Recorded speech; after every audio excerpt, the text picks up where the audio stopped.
Confuso incidente en Santa Cruz, Varillas, Huehuetenango deja 2 muertos y varios heridos. Fuerzas de seguridad retomaron el control luego de una balacera. Asalto quedó frustrado. Delincuentes intentaron despojar de sus pertenencias a una mujer, pero no lograron su objetivo. El hecho quedó grabado en video. Donald Trump se declara no culpable al comparecer ante un tribunal federal de Miami como imputado por gestionar de manera negligente secretos de Estado.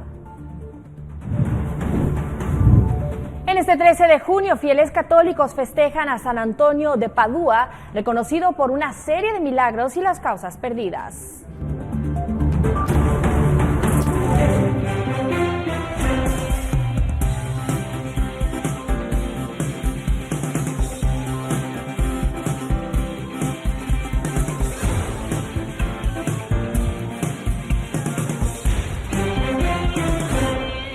Buenas tardes, bienvenidos a la emisión comunitaria de Noticiero Guatevisión. Con mucho gusto les saluda Pamela Valdés. Hoy martes 13 de junio. Mucha información que compartir con usted, así que de inmediato iniciamos con las noticias. Una cámara de vigilancia en Mazatenango captó el momento en que 2 sujetos a bordo de una motocicleta intentaron robar el celular a una joven que esperaba sentada en una banqueta. El hecho fue reportado ayer por la tarde en la colonia Independencia, en la zona 2 de Mazatenango.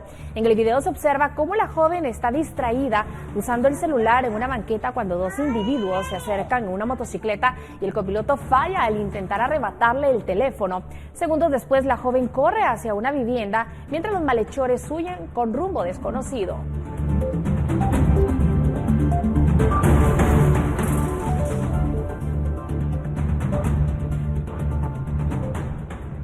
Y en la jurisdicción de San Sebastián, otro incidente se reportó. Estamos hablando de una persona, Herbert Estuardo López García, de 26 años.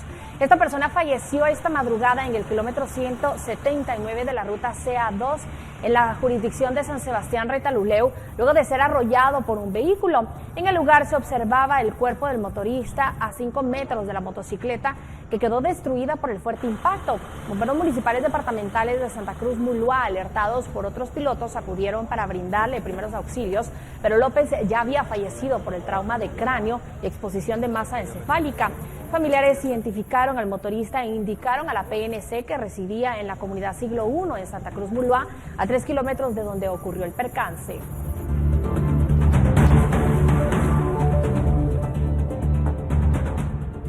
José Castro, de 14 años, conducía una motocicleta cuando colisionó contra un mototaxi en la Quinta Avenida A, en la zona 1 de Retaluleu. El mototaxi volcó y resultaron heridas 5 personas, entre ellos ambos pilotos y los pasajeros, identificados como Mayra Leticia Cruz, de 27 años, Roberto Rafael Morales, de 43 años, y el menor, Roberto Morales, de 3 años. Los afectados fueron atendidos y trasladados por socorristas al Hospital Nacional de Retaluleu. Ambos vehículos quedaron consignados por la PNC.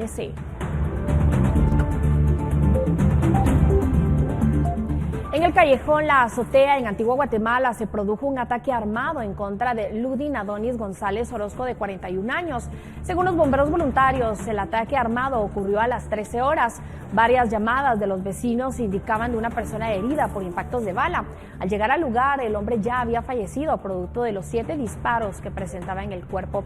La versión de los testigos es que 2 hombres en motocicleta se le acercaron y dispararon a escasos metros de su vivienda.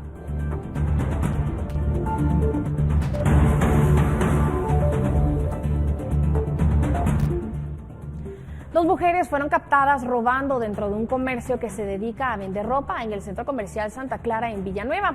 La cámara de vigilancia captó el momento donde se ve que una de las delincuentes distrae al vendedor preguntándole tallas y sacando varias prendas, mientras la otra mujer dobla un pantalón y lo coloca bajo la blusa. Según el propietario, no es la primera vez que hacen este tipo de delitos en los alrededores, utilizando la misma estrategia.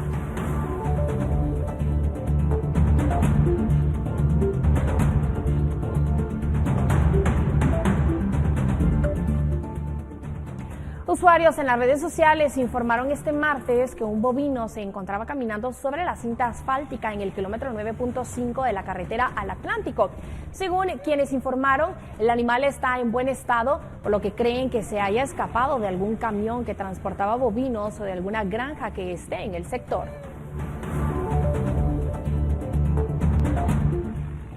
Y durante este martes se realizó varios allanamientos en el departamento de Petén con el objetivo de localizar vehículos robados. El Ministerio Público informó que durante las diligencias se localizaron 6 pick-ups modelo 2023 robados. En el lugar se capturaron a 2 personas que pueden estar involucradas al robo de los automotores. La Policía Nacional Civil indicó que los pick-ups robados pertenecen a una empresa que se dedica a la renta de vehículos.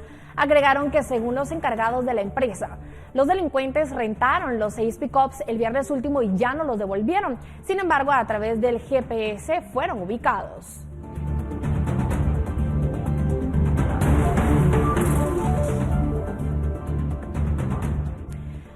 Mediante el análisis de ADN en un banco genético, el INASIF ha contabilizado 20 casos criminales, de los cuales 5 corresponden a violadores en serie.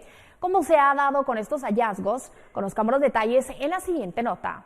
César Augusto Molina Bayax, mototaxista de 38 años, es uno de los 5 violadores en serie identificados por el Instituto Nacional de Ciencias Forenses INASIF, que por medio de un banco de genética que resguarda 44.600 perfiles, ha logrado identificar 20 casos de carácter criminal y otros 18 de naturaleza humanitaria, es decir, aquellos relacionados con denuncias por desapariciones. De acuerdo con Ana Lucía Ovalle Morales, jefa del Laboratorio de Serología y Genética, donde se desarrollan investigaciones forenses, esto ha sido posible mediante el reconocimiento de perfiles genéticos que permite individualizar personas y realizar asociaciones. En el laboratorio lo que se realiza es la emisión de dictámenes periciales que son útiles para ser evaluados dentro del sistema de justicia. Desde el año 2017, en que entra en vigencia la Ley de Banco de Datos Genéticos, se establece el banco dentro de INASIF. Este banco por ley cuenta con 3 bases diferentes, una humanitaria, una criminal y una de calidad.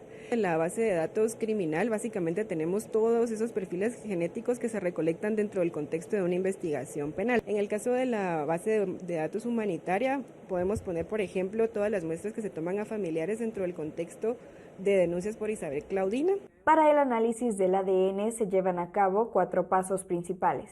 El primero de ellos es extracción de ADN, que es decir, obtener el material genético que está presente en el indicio. Posteriormente se realiza una cuantificación que nos permite establecer cuánto ADN se obtuvo durante la primera etapa. En la tercera etapa, que se conoce como amplificación, es crear muchas copias del ADN en las regiones de interés. Y por último, en la etapa de tipificación, obtenemos ya el perfil genético que es útil para ser comparado. Según Ovalle Morales, una vez identificados los casos, la información es enviada a la fiscalía correspondiente. Por ejemplo, el caso de Baquiax, condenado el mes pasado a 58 años de prisión por violación contra 5 mujeres. Con imágenes de Juan Diego González, para Noticiero Guatevisión, Fátima Herrera. En otros temas, un conflicto de tierras provocó este martes un enfrentamiento que dejó como saldo 2 fallecidos y varios heridos. La disputa es entre el grupo de comunitarios y propietarios de una finca en la zona de San Ramón, en la franja transversal del norte. Acá en Río Espíritu se escuchan varios balazos por acá, es bastante peligroso. Ya la gente se ha ido de este lugar. Voy a enfocar un poquito por acá, en donde la gente pues se ha retirado totalmente. Aquí por Río Espíritu es bastante peligroso ahorita. Este es el relato de un vecino que quedó atrapado entre el fuego cruzado durante la balacera que se prolongó por al menos un par de horas.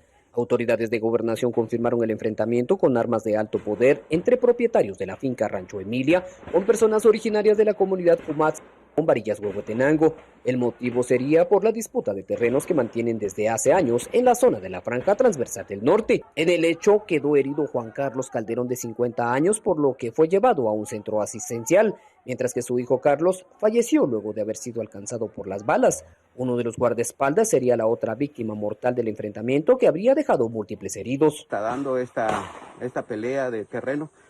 Aquí está la cerca que acaban de colocar. Miren, señores, si se escucha la balacera en este momento, bastante precaución para cada uno de ustedes si pretenden viajar por esta zona. Es bastante peligroso. Miren, yo me encuentro atrapado. Horas después de la balacera se hizo presente la Policía Nacional Civil y el Ejército, quienes constataron que en el lugar había 2 fallecidos y múltiples heridos, aunque no se pudo establecer la cantidad exacta. Los pobladores exigen a las autoridades atender de emergencia este conflicto para evitar que sigan los enfrentamientos. Desde Huehuetenango reporta May Castillo, Noticiero Guatevisión.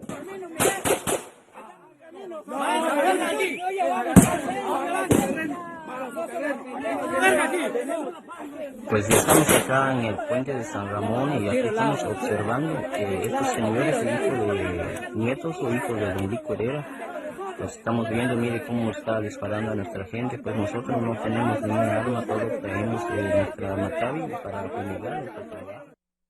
Todo lo que te mueve, Toyota Rush. Cuotas de 2.464 quetzales. Últimas unidades 2023. Fuero gratis. PBX 1705. Configno Style.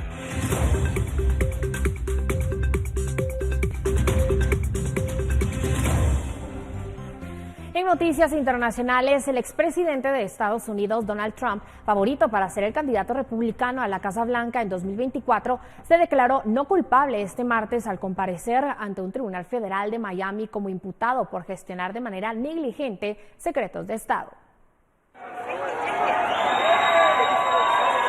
Donald Trump se declaró no culpable el martes en el caso en que es imputado por gestionar de manera negligente secretos de Estado.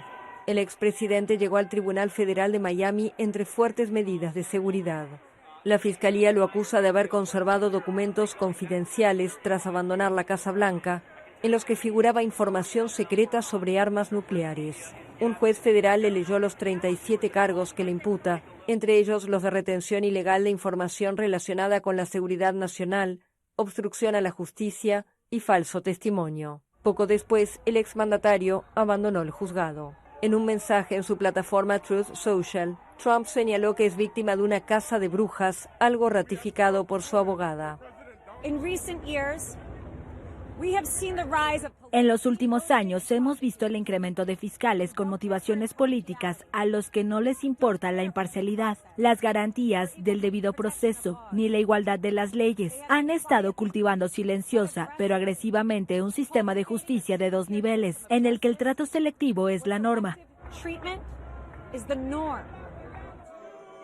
Tras comparecer ante el tribunal, Trump se detuvo a saludar a sus seguidores en un restaurante cubano de la pequeña Habana de Miami, donde le cantaron el cumpleaños feliz un día antes de que el exmandatario cumpla 77 años. Es la primera vez que un expresidente estadounidense es inculpado a nivel federal.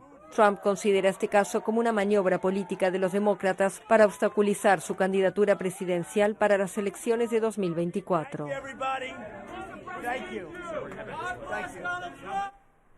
Decenas de manifestantes se concentraron a las afueras de la Corte de Miami, donde fueron leídos los 37 cargos federales contra el expresidente Donald Trump, informa José Pernalete, corresponsal de La Voz de América. Mientras Estados Unidos vivía un momento histórico por la primera acusación formal a un expresidente con cargos federales, en Miami decenas se acercaron a la Corte para manifestarse, como Dominic Santana, que sostenía un cartel en el que se podía leer "Enciérrenlo". ¿Hasta cuándo? Ya lo tienen que parar. Otros, como la nicaragüense Esperanza Quant, quien se identifica como miembro del grupo Latinos por Trump, quiso hacer escuchar su voz ante lo que considera como un proceso amañado. Creemos sobre todo en la democracia y en la separación de poderes, y vemos que todo esto se está perdiendo. Algunos viajaron miles de kilómetros hasta llegar a Miami, como Greg Donovan, seguidor del exmandatario que llegó desde Hollywood, California. Para mí, creo que esto es una parodia surrealista. Como republicano, para mí este es el peor día probablemente desde que asesinaron a Abraham Lincoln. Entre los presentes también estaba Manu Estrada, un cubano estadounidense que se mostró confiado en la independencia del sistema judicial. Y todo el mundo se le da su momento en corte y pasa lo que pasa. Si es inocente, es inocente, si es culpable, es culpable.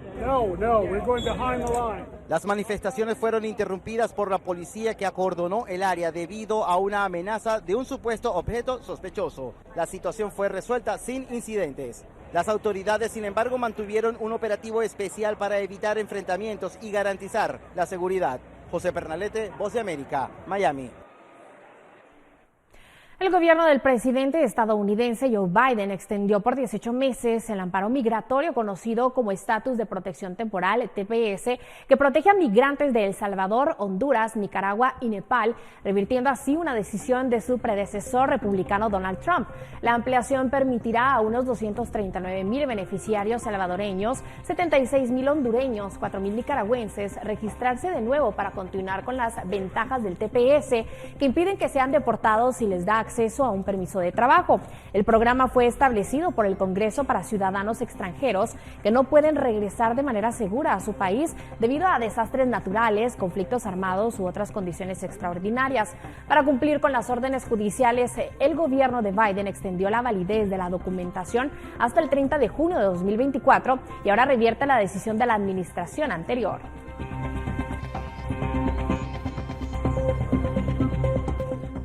Los 4 niños indígenas rescatados luego de 40 días perdidos en la Amazonía colombiana se recuperan de forma satisfactoria, según las autoridades. El lunes, las 2 hermanas mayores de 13 y 9 años registraron picos de fiebre, mientras que el pequeño Tien Noriel, de 5 años, es monitoreado por alguna posible contaminación que recibió y que podría estar afectándolo.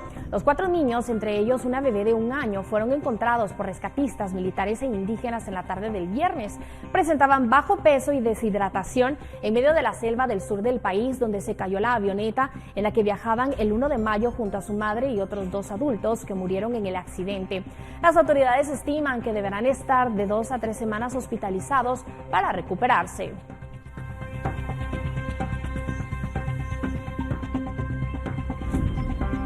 Rusia está provocando pérdidas masivas en el ejército ucraniano, así lo aseguró su presidente Vladimir Putin, quien denunció que Kiev lanzó una contraofensiva a gran escala en varios sectores de combate. Según el mandatario, Ucrania perdió entre el 25 y el 30% de los equipos occidentales que le suministraron. Del lado ruso, Putin informó de la pérdida de medio centenar de tanques, algunos de los cuales tienen que ser reparados. Además, admitió que las tropas rusas en Ucrania carecen de suficientes municiones de alta precisión y de drones. El presidente reconoció que Rusia hubiera podido prepararse mejor para repeler los disparos de artillería y ataques con drones lanzados desde Ucrania contra zonas rusas cerca de las fronteras en las últimas semanas. Todo lo que te mueve, Toyota Rush. Cuotas de 2,464 quetzales. Últimas unidades 2023. Fuero gratis. PBX 1705. Configno Style.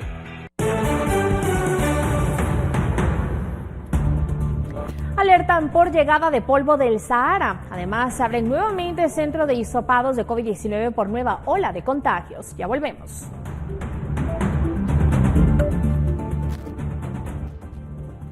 Ya estamos de regreso con más información. El Ministerio de Salud instaló nuevamente un laboratorio móvil en la Plaza de la Constitución, zona 1 de la capital. En el lugar se hacen hisopados debido al incremento en la positividad, la cual actualmente alcanza el 11%.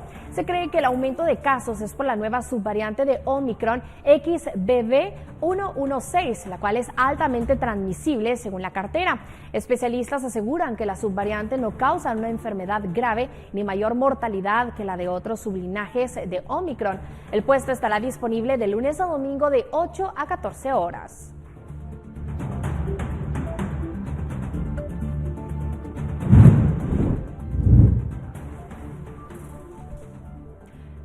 El INSIBUME informó que a partir de este martes 13 de junio comenzó el ingreso de una masa de polvo del Sahara de pequeña extensión que estará afectando principalmente la región norte de Izabal y el este de Petén. Se espera que la masa de polvo abandone el territorio nacional el miércoles 14. Se han emitido algunas recomendaciones como evitar exponerse a la contaminación atmosférica, principalmente las personas asmáticas o con problemas respiratorios. Si se encuentra fuera de su hogar, utilice mascarilla para reducir riesgos de inhalación de contaminantes.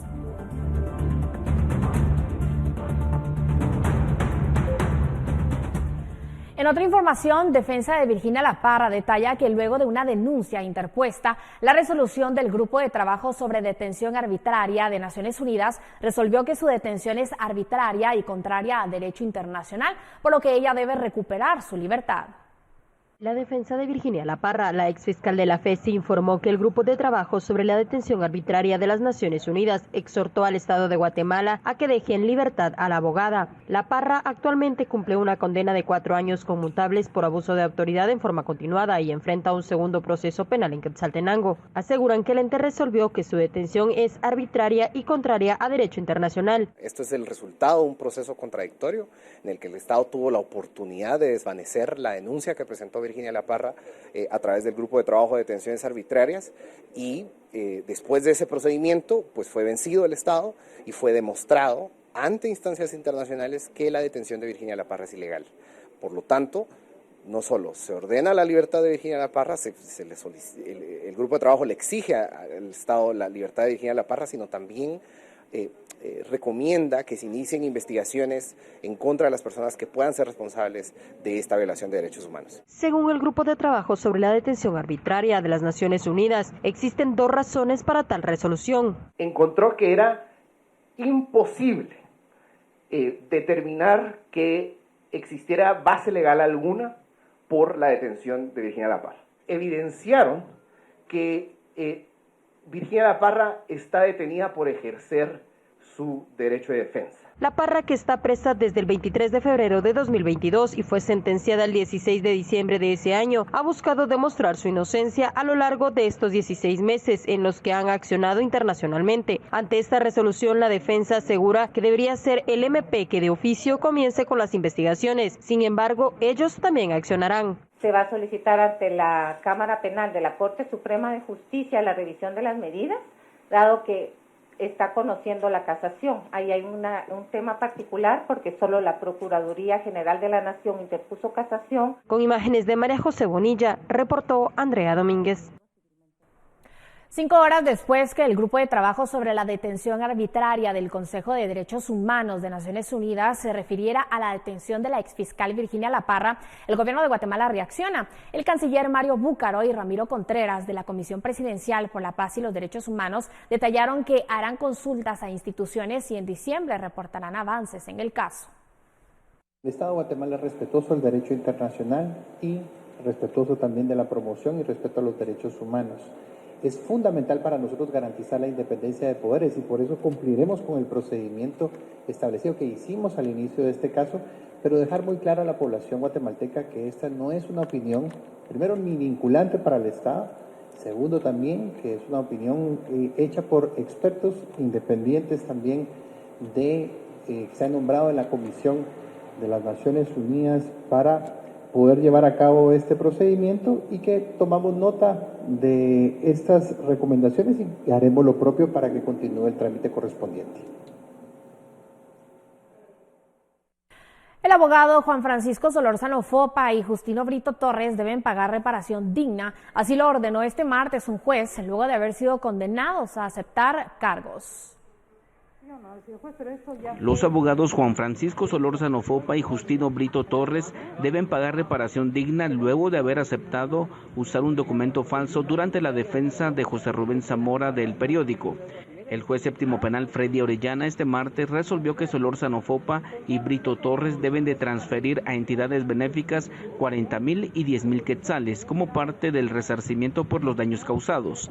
Ambos abogados a finales de 2022 y principios de este año defendieron a Zamora y en su tesis presentaron un documento de compraventa de una obra de arte del artista Elmar Rojas por 300,000 quetzales, pero ese título era falso. Esos fueron los hechos admitidos. Juan Francisco Solórzano Fopa, tomando en cuenta su situación socioeconómica y los hechos aceptados en esta judicatura, al lugar todo lo solicitado por Procuraduría General de la Nación y se impone el pago de 40,000 quetzales en concepto de reparación digna a las instituciones de beneficencia social que ha quedado grabadas en audio y asimismo la publicación de una disculpa al pueblo de Guatemala por los 2 delitos cometidos en 2 diarios de mayor circulación, los cuales pueden ser impresos o pueden ser digitales.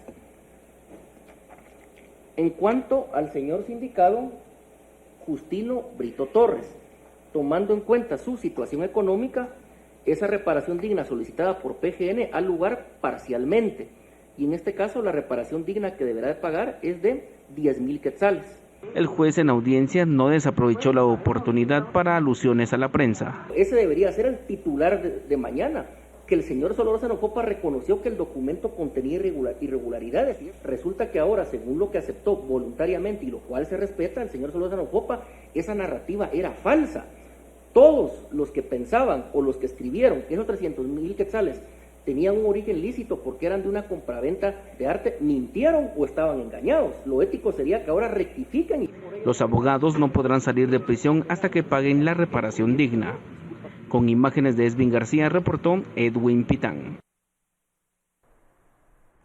En el caserío Sangrín de Tucurú, Alta Verapaz, bomberos municipales departamentales trabajaron por varios minutos para rescatar el cuerpo de Manuel Tutpop, de 25 años, quien murió soterrado al caerle un paredón de tierra cuando trabajaba. Como usted puede observar en las imágenes, hay bastante gente preocupada por lo sucedido, y esos fueron los bomberos municipales que pudieron informar y que pudieron pues rescatar el cuerpo después de que le cayera encima bastante tierra.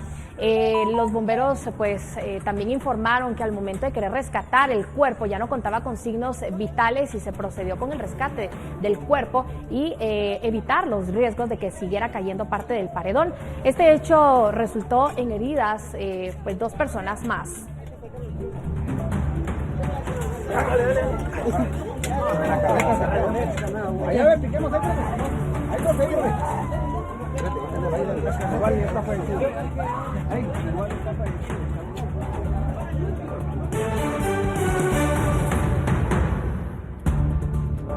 Volvemos con todos los detalles del proceso electoral 2023 porque el Tribunal Supremo Electoral afina detalles para el envío de insumos para los comicios. Ya volvemos.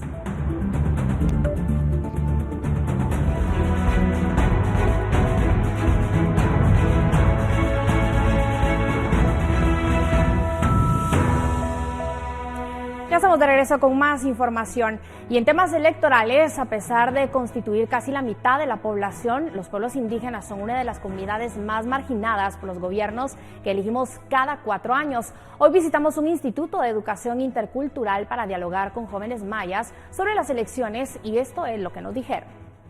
Este es el Instituto Intercultural Santiago, a donde asisten jóvenes de las comunidades indígenas más remotas del país para impulsar sus carreras profesionales. Ellos son Ernesto, Brian, Daniel, Jason y Edwin. Cursan bachillerato y en estas elecciones piden a los 22 candidatos presidenciales aplicar políticas libres de racismo y exclusión hacia las comunidades indígenas. Los presidentes o alcaldes es como si tienen envidia a las personas indígenas y solo quieren a su pueblo, así como a las personas de la ciudad y dejan abandonar a las personas indígenas por otro lado. Estos 5 amigos han visto cómo los alcaldes de sus municipios incumplen los proyectos que ofrecen cuando son candidatos. Para ellos, este es un reflejo del abandono estatal a los pueblos originarios. En mi municipio había carreteras inundadas, entonces las personas querían que lo arreglaran, votaron por un candidato el año anteriormente y dijo el candidato que sí iba a arreglar las carreteras, pero a la hora que subió la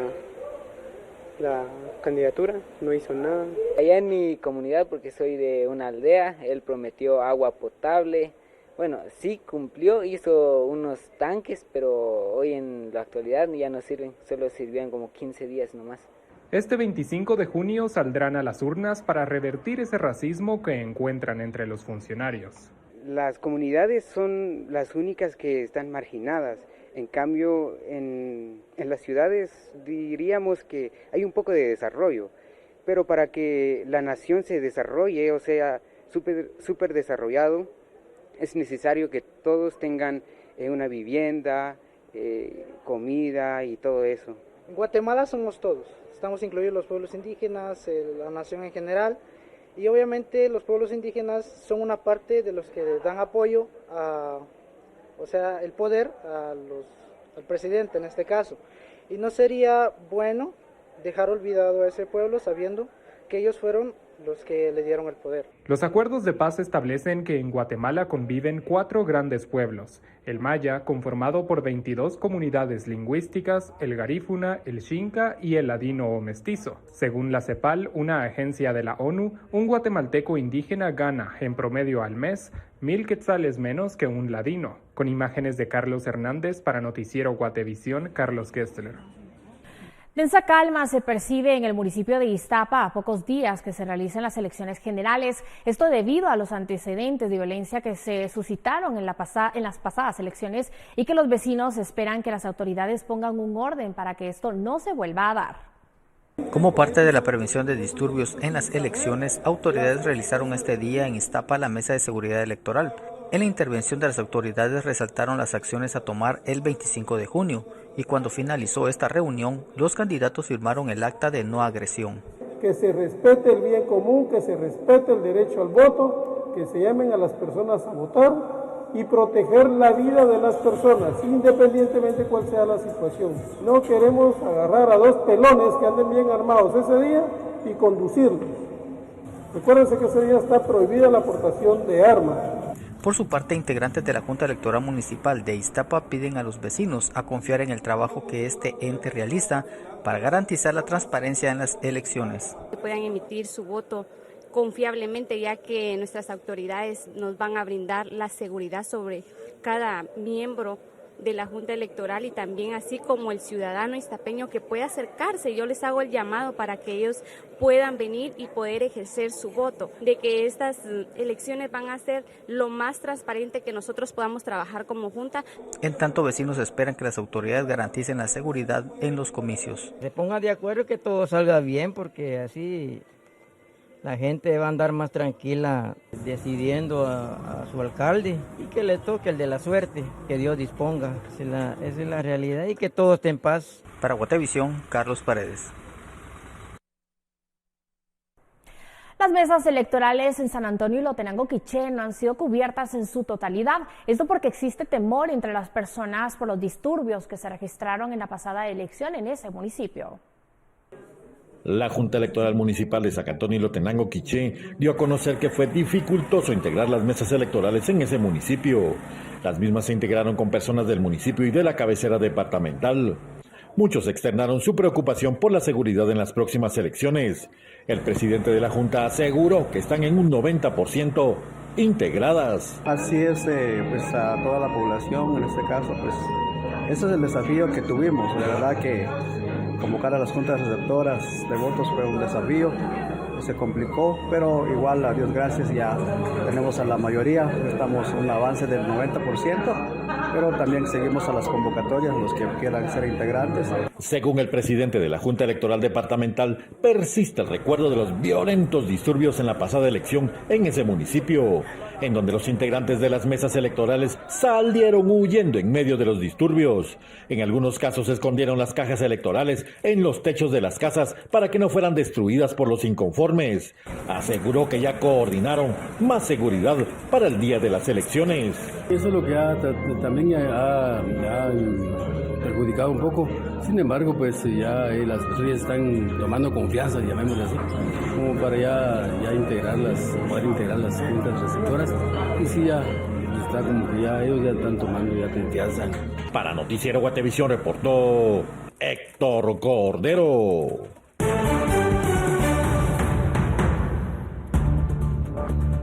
¿Qué departamentos concentran la mayor cantidad de empleos en el país? Volvemos con este y otros detalles luego de la pausa.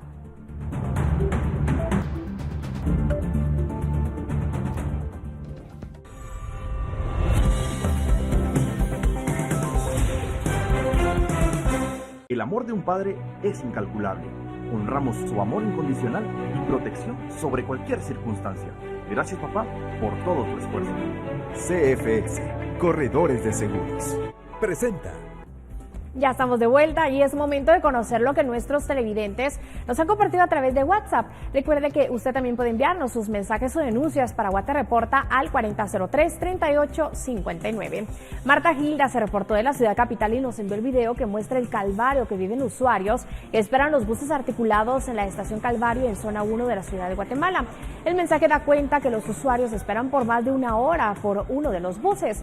El video fue grabado este martes y en la referida estación habían unas 500 personas afectadas, así lo reportó.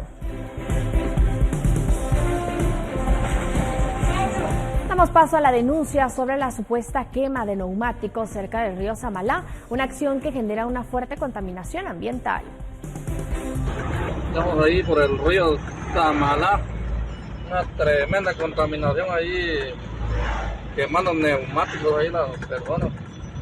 Están destruyendo ahí completamente la capa de ozono. Vean ustedes, tremenda contaminación. Vean ustedes. Vamos ahora con un servicio social porque se necesita con urgencia sangre AB positivo para el niño Salvador Sosa Jacobs, quien está internado en el Hospital General de Escuintla.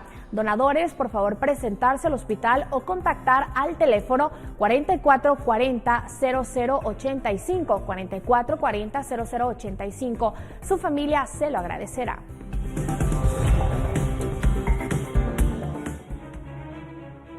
Porque sabemos que tu amor sobrepasa toda barrera. En CFS estamos para apoyarte y asistirte siempre. Somos la buena experiencia de estar asegurado. Presentó. Cambiamos de tema. El Ministerio de Trabajo dio a conocer los datos del informe del empleador que los patronos deben presentar anualmente. En el 2022 se identificaron más de 55,000 centros de trabajo en todo el país con más de 1.400.000 empleados. Cada año, todos los patronos deben entregar al Ministerio de Trabajo el informe del empleador que contiene la información más actualizada sobre sus empresas, incluyendo la actividad productiva, planilla laboral, las condiciones, sueldos y salarios pagados. De acuerdo con el más reciente informe que corresponde a los datos del 2022, 26.069 empleadores reportaron la existencia de 55.264 centros de trabajo en los diferentes departamentos del país. En estos se registran 1.455.474 empleados. De estos, el 70% son hombres y el 30% mujeres. En el departamento de Guatemala se concentra el 56% de centros de trabajo, que son 30.786. La siguiente está en Quetzaltenango con 4.347, con Escuintla con 2.268, Zacatepeques con 2.000, Suchitepeques con 1.474 y Chimaltenango con 1.281. Según el Ministerio de Trabajo, aunque hay una representatividad importante en Quetzaltenango y Escuintla, hay retos en otros departamentos como el Progreso, donde hay pocos centros de trabajo. Entre los que menor cantidad de centros de trabajo reportan está Sololá con 611, Jalapa con 487, Totonicapán que tiene 449, El Progreso tiene 358 y Baja Verapaz cuenta con 272. Respecto a la actividad económica, el comercio es el que lidera la lista con 28%. Le siguen las manufacturas con 10%, servicios y administración con 8% cada una, mientras que los establecimientos laborales agrícolas equivalen solo al 5%. Los datos pueden variar respecto a los que reporta el IX, porque el informe del empleador que recibe el ministerio se incluye tanto a trabajadores que cotizan al Seguro Social como los que no. Para Noticiero Guatevisión, Paula Osaeta. Los festejos en San Antonio de Padua tiene como fin celebrar la memoria e infinidad de obras que hizo San Antonio por los trabajadores, mujeres y niños. Cada 13 de junio se celebra a Antonio de Padua, uno de los santos más invocados por la feligresía. Fue sacerdote de la Orden Franciscana y tenía una gran capacidad para predicar el Nuevo Testamento a través de largas citas bíblicas en sus sermones. Muchos guatemaltecos vienen a visitar en este día de su fiesta, uno de los santos más populares de la Orden Franciscana y que además de sus conocimientos intelectuales dio un gran testimonio de fe, de amor, de sencillez y humildad a toda la iglesia, y muchísimas personas en este día visitan el templo para venir a pedir su intercesión en sus distintas necesidades. San Antonio de Padua es el santo de los milagros, las causas perdidas, velar por los matrimonios, interceder para buscar una pareja, a quien se le reza para recuperar elementos extraviados, si se padece alguna enfermedad o protección a los niños. Feligreses piden que la devoción no se pierda. Que no se pierde esto, la devoción que año con año lo deben tener, porque ya nosotros ya somos grandes, entonces que quede un legado lo que hemos dejado nosotros como adultos, ya las nuevas generaciones que lo deben tomar como un ejemplo, pues, para que esto no se pierda. Hay una tradición de San Antonio de Padua hacia los más necesitados. Una experiencia de una madre que pidió a San Antonio por un milagro para su hijo que estaba enfermo y se le concedió, por lo que ella se comprometió a compartir panes con los más necesitados, tradición que se mantiene de generación en generación. Para Noticiero Guatevisión, María René Barrientos. En otras novedades, de Caracas a Tokio, pasando por Nueva York, París y Hong Kong, en puestos callejeros y restaurantes gourmet, la arepa, un plato a base de maíz, conquista el mundo, impulsada por el éxodo de venezolanos que escapan de la crisis y el creciente mercado gluten free. La arepa conquista el mundo. Este platillo a base de harina de maíz precocida, sal y agua ha sido llevado a diferentes ciudades de la mano de los más de 7 millones de venezolanos que han huido de su país por la crisis económica y política. Es el caso de Luis Fernando Machado, un ingeniero petrolero venezolano originario de Punto Fijo, en el noroeste de Venezuela, que salió de su país en 2011, cuando abandonó su trabajo en el sector petrolero. En 2014 lanzó un food truck de gastronomía venezolana en París. Ahora también tiene un pequeño restaurante que emplea a una decena de personas. Cree que una de las claves del éxito es el creciente mercado gluten free. A veces hay clientes que vienen y preguntan, mira, todo es gluten free, que sí, y les parece como que interesante conseguir una comida completa, que hace toda la carta prácticamente, excepto los pequeños, son gluten free, entonces les gusta mucho. Sobre todo también los turistas, también hay muchos turistas que vienen y vienen por el gluten free. Los rellenos dependen de la creatividad, aunque está la reina pepiada, la favorita de muchos venezolanos con pollo, aguacate y mayonesa. Es sabrosa, dulce y salada y llenadora. Raúl Márquez, un venezolano en Tokio, también ha logrado atraer a los consumidores destacando que la arepa no tiene gluten. Márquez se formó como un abogado y se fue de su país para aprender a hacer snowboard en Canadá. También fue instructor de surf de invierno en Hakuba, en Japón, pero ahora el camión de comida ocupa la mayor parte de su tiempo. Entonces, una arepa para mí es mi mamá. Una arepa para mí es como comer en la mañana antes de ir a la escuela o antes de ir al trabajo, ya sabes. Esa arepa con queso muy sencilla con mantequilla que vendo estos días aquí. Mi pensamiento fue como, podría comer esto todos los días de mi vida. Y eso es lo que le pongo estos días cuando vendo arepas, esa pasión, ese amor que viene de casa. Es la primera vez que como esto, es muy bueno. En Caracas, Lisbeth Márquez tiene un puesto callejero donde prepara 1.300 raciones a diario. O sea, la arepa para nosotros es nuestro plato típico, ¿no? Ella es la que nos representa en todo momento. La comida principal en nosotros esta es la arepa. Además, su alimento, antes de ir a trabajar, es una potente arepa con pabellón, frijoles negros, carne de res, un huevo, queso rallado y mantequilla derretida sobre la arepa. Y con esto le ponemos punto y final a la emisión comunitaria de Noticiero Guatevisión. Gracias por habernos acompañado. Los espero mañana a las 6 de la tarde con más noticias.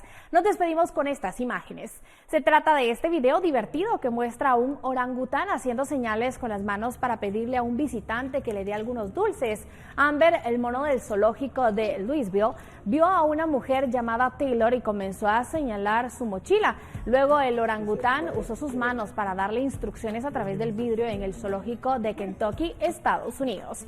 Mi nombre es Pamela Valdés, que tenga la mejor de las noches.